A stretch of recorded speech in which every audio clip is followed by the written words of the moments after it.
My dear students, in the previous class you studied about electric field due to a dipole. The next thing is physical significance of dipoles. See, this dipoles plays a crucial role in explaining the behavior of insulators. The molecules of insulators are nothing but dipoles. In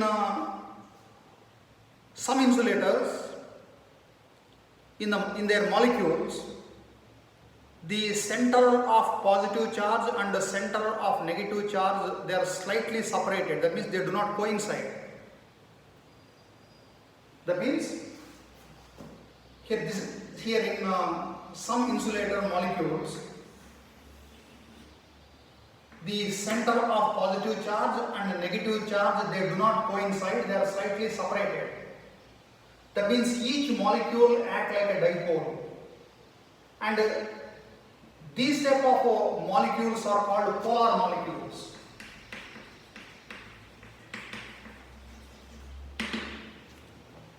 Polar molecules means centers of positive charge and negative charge do not coincide. So, there is equal amount of positive charge and negative charge separated by a small distance, so it acts like a dipole. So, each molecule has permanent dipole moment.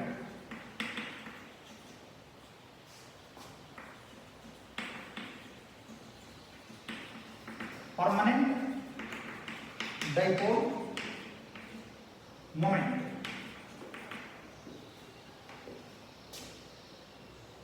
So insulators which are having these type of molecules, they are called polar dielectrics because they have this type of polar molecules. Example, this HCl, H2O, NH3, in these type of molecules, this type of separation exists between equal and opposite charges, so they have permanent dipole moment. So why this separation occurs means, here in this molecule, the corresponding atoms, they have different mass and different charge. Because of this difference in mass and charge, this type of separation takes place. Similarly, in some dielectrics, that means in molecules of some dielectrics, the centers of positive and negative charge coincide. That means this type of separation do not exist. Those type of molecules are called non-polar molecules.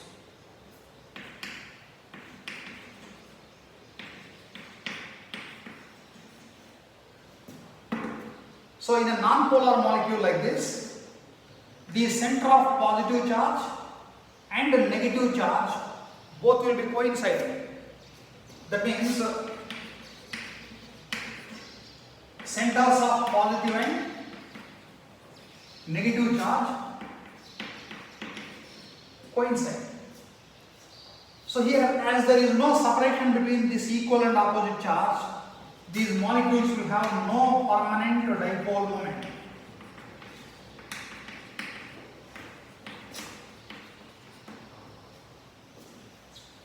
Example, this H2, N2 and then O2. In these type of molecules where there is symmetry between the atoms, the centers of positive and negative charge will coincide. Therefore, they do not possess permanent dipole moment. So, these type of molecules are called as non-polar molecules. However, when a non-polar molecule is in presence of external electric field, say here there is an electric field like this. When this non-polar molecule is kept in an electric field, there is a separation between this positive charge and negative charge like this. Positive charge it experiences force along the direction of electric field, so it gets displaced in this direction. And a negative charge in this molecule, it experiences force opposite to the direction of electric field, so it gets displaced in this side. Now, there will be a separation between these two equal and opposite charges. Hence, this non-polar molecule gets a dipole moment. This is called induced dipole moment. So, in case of non-polar molecules, dipole moment is induced in presence of external electric field only. Here I am using the word induced. That means, as long as this electric field is there, dipole moment is there. The moment you remove this electric field, the dipole moment will disappear, because again there will be coinciding of positive and negative charge. So, here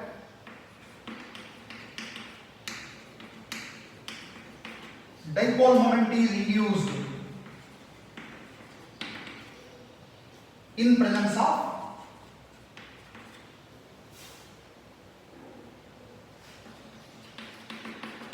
external electric field. So this is the difference between polar molecules and non-polar molecules.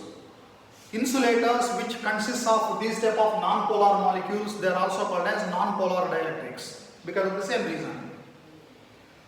So based on whether they have permanent dipole moment or induced dipole moment, these dielectrics, they show interesting properties in presence of electric field, and you are going to study the effect of these dipoles or dielectric medium in a capacitor in the next chapter. So in the forthcoming chapter, and while studying about capacitors, there you are going to study the effect of a dielectric medium. There you will understand further about this dipole moment, induced dipole moment and permanent dipole moment of these dipoles. And also, whether it may be a polar molecule or non-polar molecule, whenever a dipole is kept in an electric field,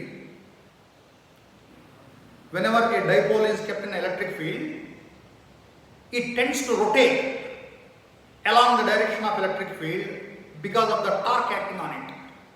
So you have to study the torque acting on a dipole in uniform electric field. This is an important question for the examination, which was asked many times in the annual examination.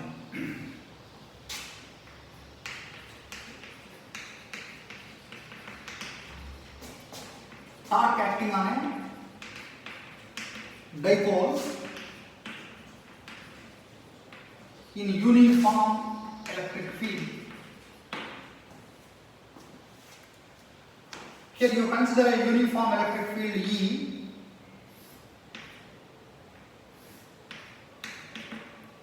Let there be a dipole.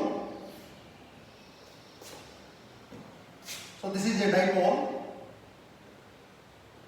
This point is A, this point is B.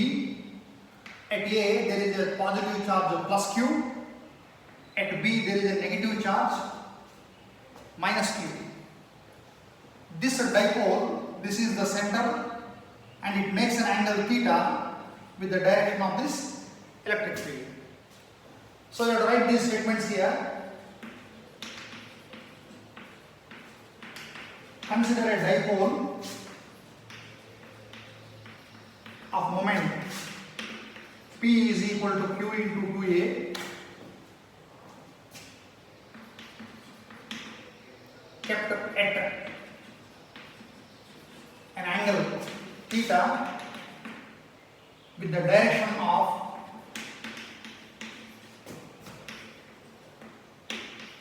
uniform electric field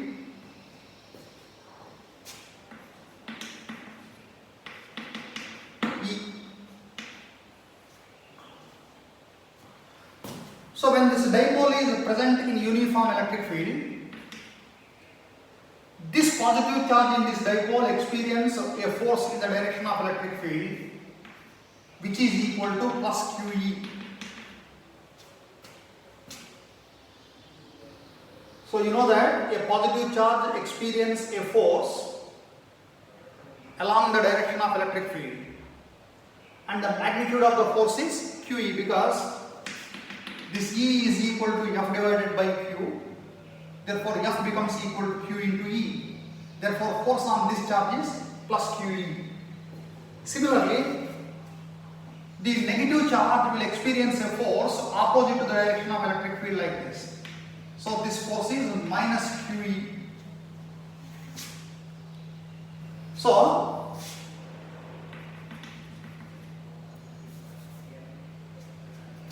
the force on this charge and this charge is equal and opposite.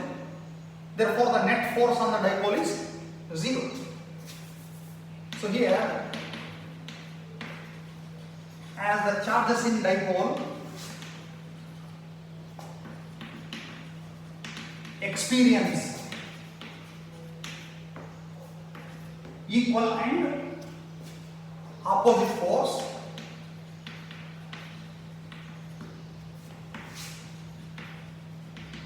net force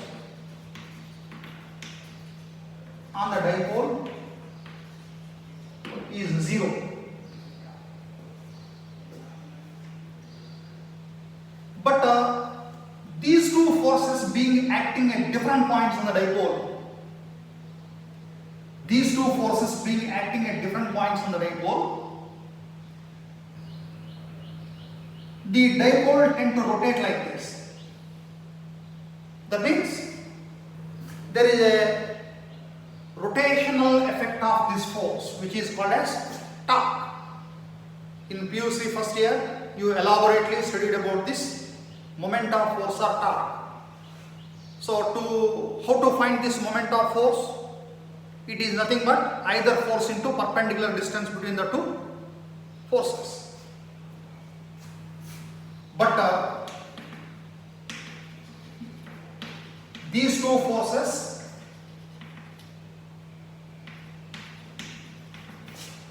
constitute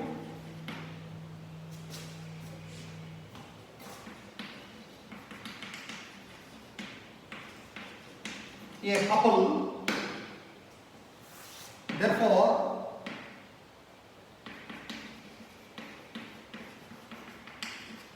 torque acting on the dipole, tau, it is equal to either force into perpendicular distance between the forces. So to find the perpendicular distance between the forces, you consider this right angle triangle. So this point is C. So the distance between the two charges in the dipole is 2a. So this distance is 2a. So perpendicular distance between the two forces means you have to consider the component of 2a along this side, which becomes 2a sin theta. Here see, this is 2a. The component along this side will become 2a cos theta. We want to find this component, so it will become 2a sin theta. So this is Q into E, and the perpendicular distance is BC. So this is Q into E, this is 2a sin theta. If you rearrange these terms, you can write it as Q into 2a into E sin theta. Therefore,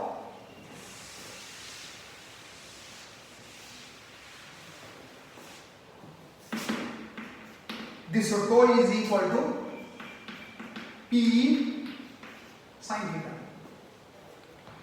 You know that this torque is a vector. So in vector form, this torque can be written as a P cross E. So in mechanics we have R cross F, similar to that. Here the torque acting on this dipole kept in the electric field is P cross E. So this is the direction of P, negative charge to positive charge, P cap. And this is the direction of E. P cross E means what is this direction? It is inside the blackboard. So this is the direction of P, this is the direction of E.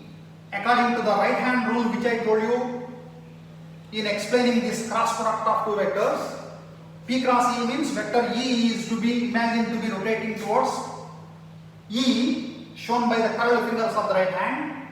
Then this extended thumb will give you the direction of cross product. Therefore, the direction of toe is inside the blackboard. So this is the expression for torque acting on the dipole kept in uniform electric field. If this question is asked for 3 marks, you need to write this much. Regarding this torque, you note these following points. See, this much of torque is acting on this dipole. Because of this torque, it tends to rotate and align in the direction of this electric field. In the first case, if theta is equal to 0 degree, what does that mean? Theta is equal to 0 degree means this dipole is along the direction of electric field. That means the direction of dipole moment is the same as the direction of electric field. That means when a dipole is kept in the electric field such that direction of dipole moment is the same as that of electric field, then theta becomes 0. When theta is 0, sin 0 is 0, therefore the torque acting on it is 0. And in this state, the dipole is said to be in stable equilibrium.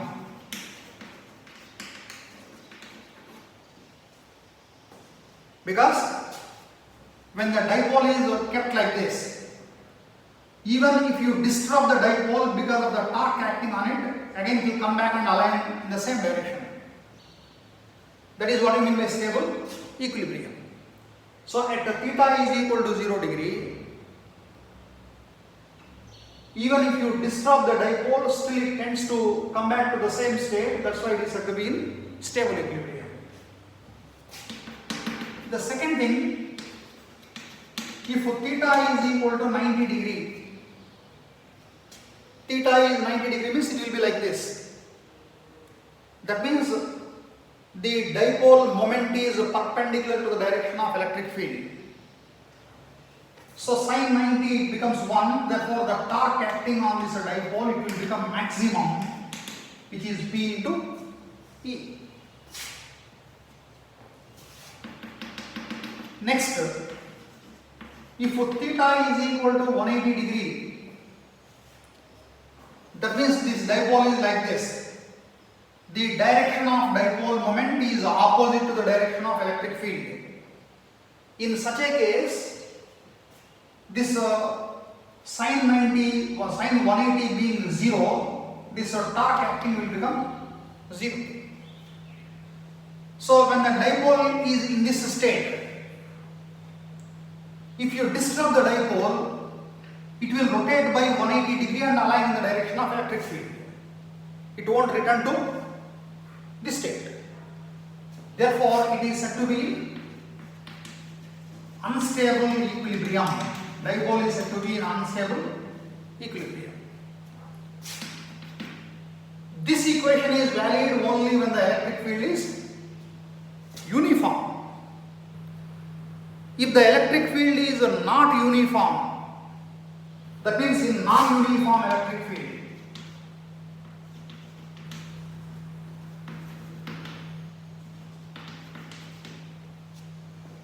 in non-uniform electric field,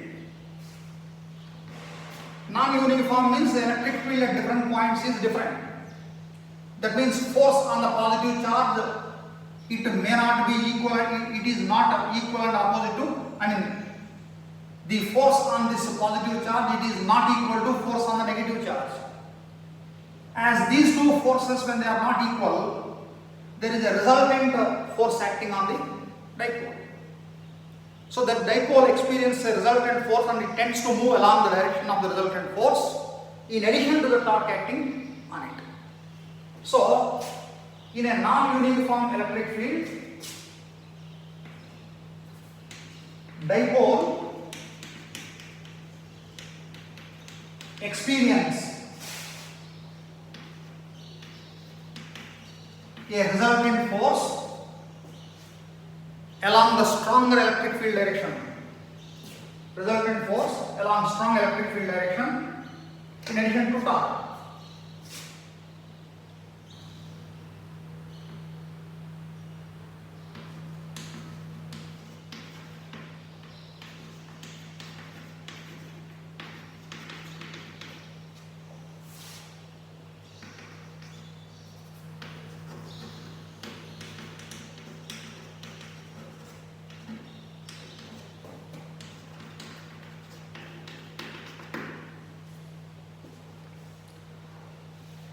See, based on these points, you can expect one more questions in part A board examination.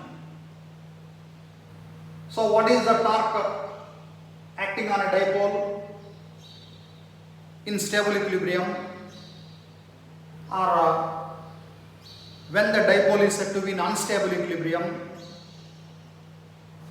What is the torque in unstable equilibrium, like that? So, you remember these points regarding the torque acting on dipole in uniform electric field. You come across a similar type of derivations even in magnetic field also. That is the torque acting on magnetic dipole in magnetic field. Torque acting on a current loop. Torque acting on a current loop in presence of magnetic field. You come across similar type of derivations in the forthcoming chapters. So if you understand these things thoroughly, you can follow them very easily. So this is about electric dipoles.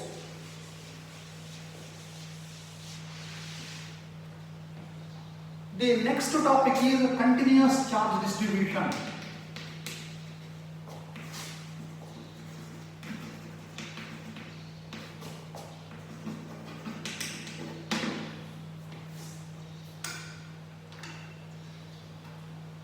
Continuous charge distribution. In the properties of charges, one of the properties that you studied was charge is quantized. That means the charge on any body is equal to integral multiple of charge of electron. So this quantization of charge, it is applicable for a microscopic level of charge. That means if there is a body which contains a very small quantity of charge on it, that means when few electrons are added or removed, it gains very small quantity of charge. So in that case, the amount of charge on that can be found by using this condition, quantization of charge. But in actual practice, these type of situations are rare. So in case of charged bodies, there will be a large quantity of charge distributed over its surface. That is called macroscopic level or macroscopic distribution of charge. So actually, whenever I say a charged body, these type of situations will arise. So, when large quantity of charge is distributed over its surface, then this charge distribution will be expressed as surface charge density.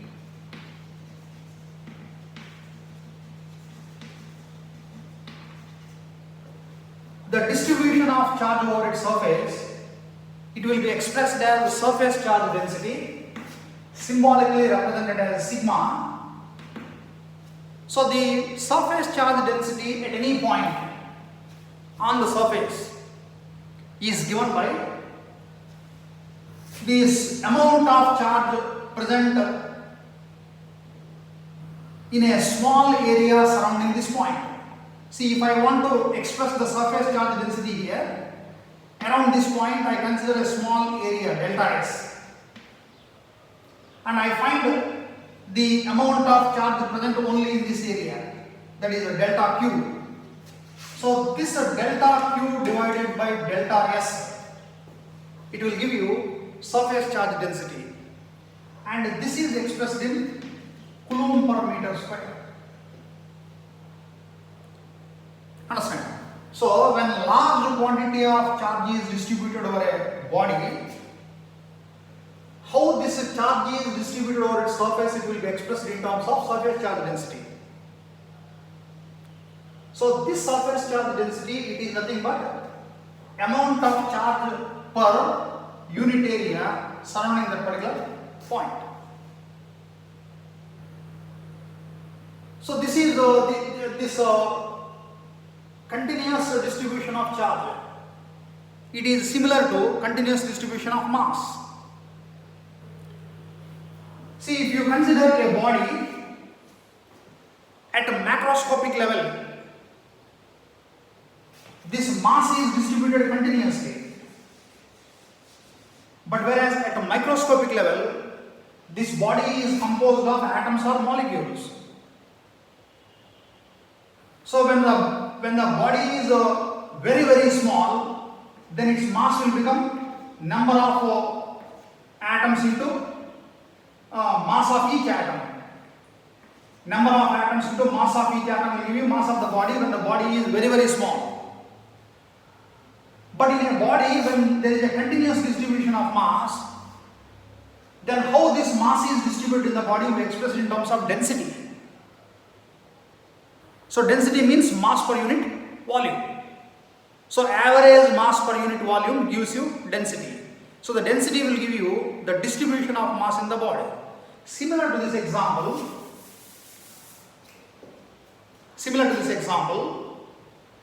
when a large quantity of charge is there in a body, the distribution of charge at any point is expressed as surface charge density. In a similar way, when charge is distributed linearly, that means for example there is a thin wire which is charged. So when a thin wire is charged, this charge is distributed linearly. So this linear charge distribution, it is expressed as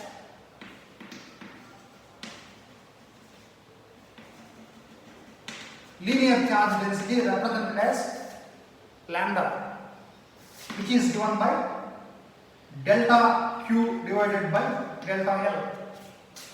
So I consider a small element of length delta L here.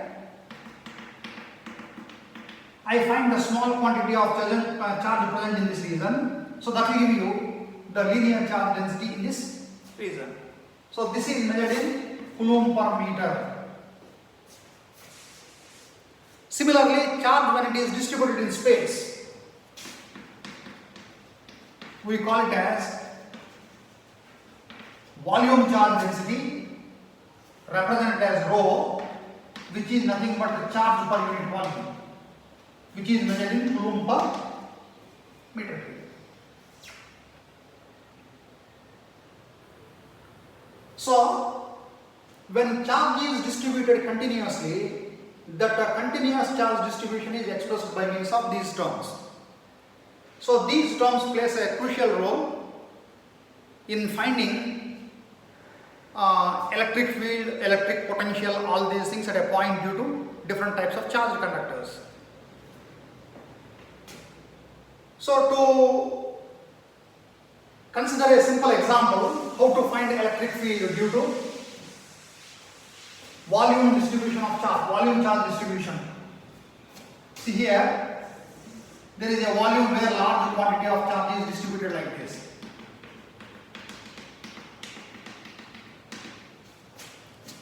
I want to find electric field somewhere here. Then what I have to do is, First I consider a small volume element delta V here. Delta V.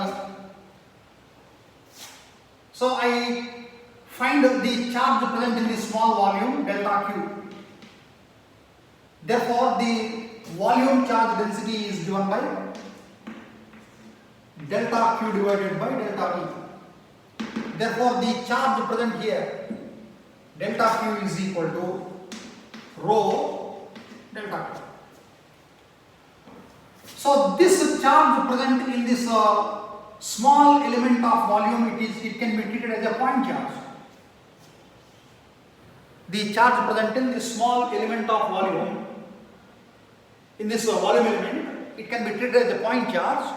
So due to this point charge at a given point, distance r, the electric field is given by electric field E dash. It is given by 1 by 4 pi epsilon naught delta Q divided by this r square.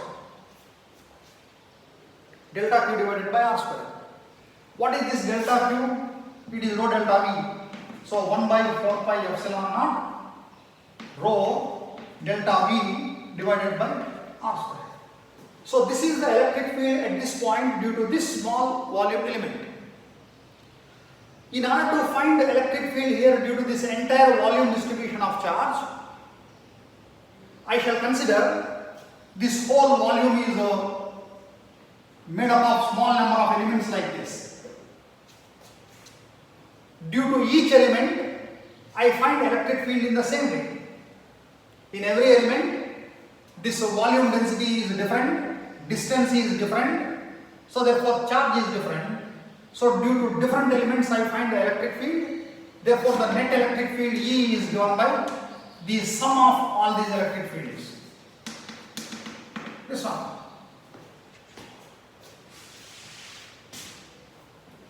So this will be 1 by 4 pi epsilon naught sigma rho delta V divided by r square for all volume elements, all delta V.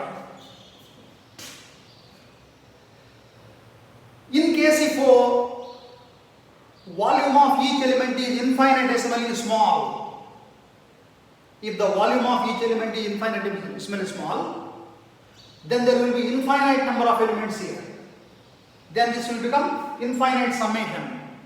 This infinite summation is nothing but integration. So 1 by 4 pi epsilon naught integral rho dV divided by r square.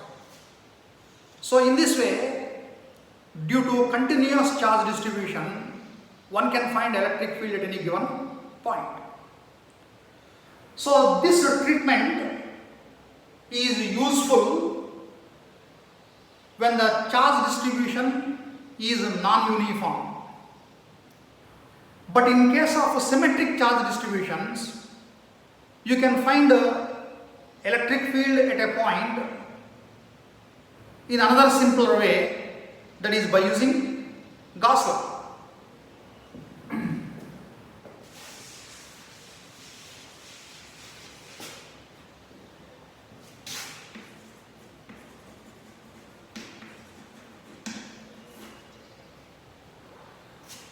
This Gauss law is very useful to find the electric field at any point due to symmetric charge distributions. This Gauss law says that total electric flux through any closed surface enclosing a charge, it is equal to 1 by epsilon naught times the total charge enclosed. So this is the statement. To understand this statement, here you consider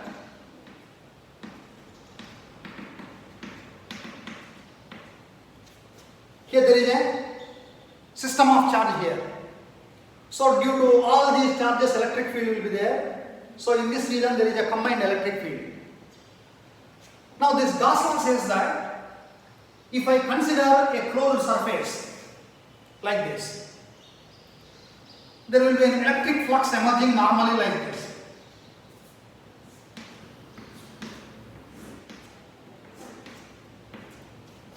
So the total electric flux through this closed surface, it is equal to 1 by epsilon naught times the total charge enclosed by the closed surface.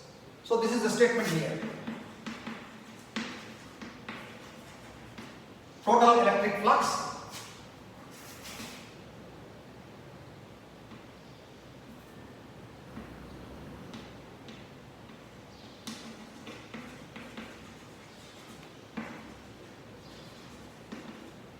over a closed surface is equal to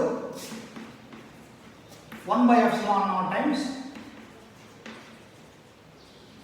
total charge enclosed by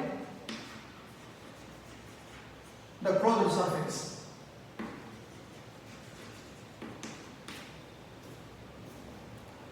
So earlier when I explained about electric flux, I told you that this total electric flux is represented by phi. So this phi is equal to 1 by epsilon naught times this total charge, that is a sigma q. So this is the statement of this Gauss law. Understand? So this is the statement of this Gauss law. By using this statement, we are going to find electric field at a point due to different charge distributions. That's what you call applications of Gauss law, that we shall take it in the next class.